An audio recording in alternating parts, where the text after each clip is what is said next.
क्योंकि नवरात्रों में हम खास देवियों का आह्वान करते हैं। कितना ना अच्छा हो अगर वो देवियाँ मेरे अंदर ही जागृत हो जाए।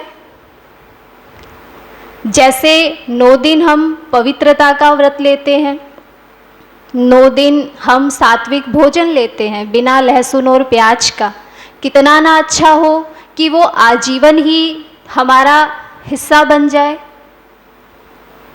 तो जैसे अभी बड़े दीदी ने बताया कि देवी को हम माँ भी कहते हैं और पैरों में असुर भी दिखाया, 8 हाथ दिखाए और शस्त्र भी दिखा दिए। तो एक तरफ कहा माँ, अब माँ तो पालना करती है, फिर असुर दिखाने का और शस्त्र दिखाने का क्या मतलब? वो तो हिंसा के प्रतीक हो गए। तो वो जो पैरों में असुर है वो हमारे अंदर के विकार हैं, जो आज बाबा ने शिवरात्रि के उपलक्ष्य में जो महावाक्य चले उसमें भी बाबा ने कहा 5 विकार। अपवित्रता के साथी कौन? 5 विकार। तो जो असुर है वो उन विकारों का प्रतीक है और जो अस्त्र शस्त्र है वो ज्ञान का प्रतीक है।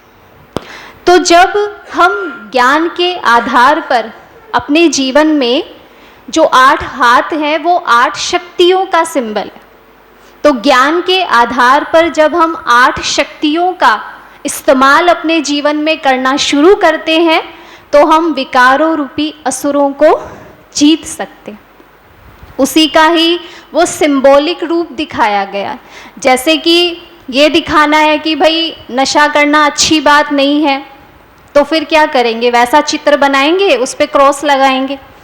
ऐसे ही बुराइयों को हम कैसे जीत सकते हैं? तो उसका सिंबॉलिक है माँ, देवी माँ, और हाथों में 8 शस्त्र, 8 हाथ जो शक्तियों का प्रतीक है और असुर जो विकारों का प्रतीक।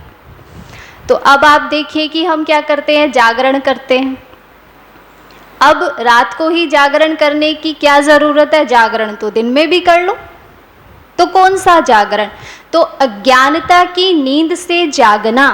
अब तक हम बुराइयों में जी रहे थे, पर अब अटेंशन देकर के उन बुराइयों से रहित होकर के अपना जीवन जीने का प्रयास, उसको हम कहेंगे अज्ञानता की नींद से जागना। इसलिए जागरण करते।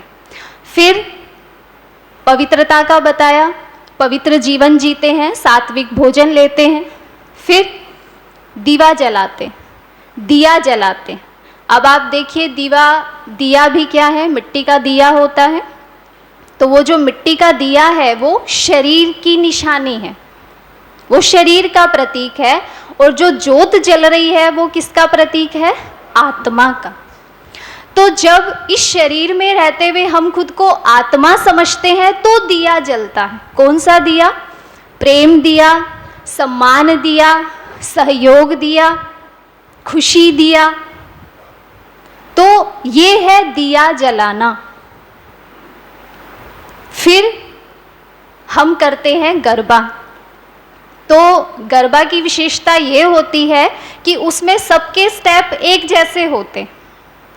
तो जब ज्ञान को हम जीवन में लाते हैं और ज्ञान के आधार पर शक्तियों का इस्तेमाल करना शुरू करते हैं, उस सर्वशक्तिवान से कनेक्ट होकर के, उस शिव से शक्ति लेकर के, तो हम अपनी बुराइयों को जीतते हैं। तो फिर हम दूसरों को देना शुरू करते हैं और इस तरह से एक बहुत सुंदर हमारे रिश्तों में सामंजस्य बनता है। उसकी निशा है गरबा।